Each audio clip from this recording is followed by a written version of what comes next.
New York's Fifth Avenue, known as one of the best shopping destinations in the world. But when COVID-19 arrived, the customers disappeared. Stores have been hit hard by a record 13.6% drop in consumer spending in April. And there are concerns that when restrictions are lifted, people won't be enthusiastic to return to shops. Even though if they say it's safe to come out, I don't think people should.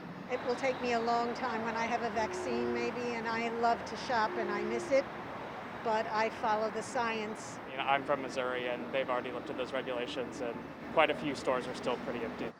To make sure people do feel safe, one of the first noticeable changes could be the way shops look, with even large department stores altering layout so customers can maintain social distance.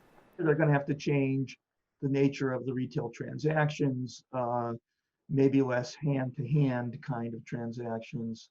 But I don't think that's going to be a big problem for them. I think it is going to be a bigger problem for the smaller retail stores that may have to ration the number of people that can be in the store at one time.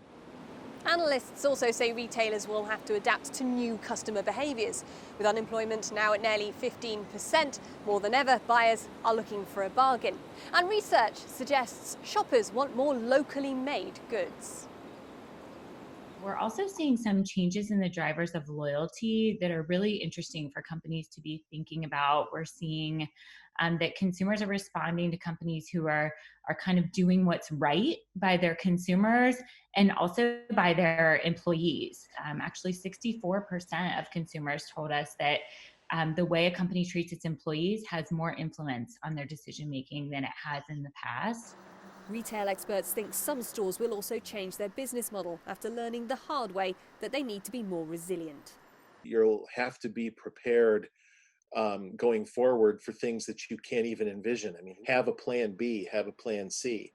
And I do think the smaller retailers that may have not had a huge online presence, they've got the website, it's kind of their calling card, but it's not as functional or as massive as it may need to be now.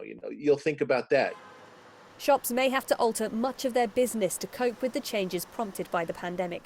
And like many aspects of life, retail could be very different after COVID-19. Sarah Walton, CGTN, New York.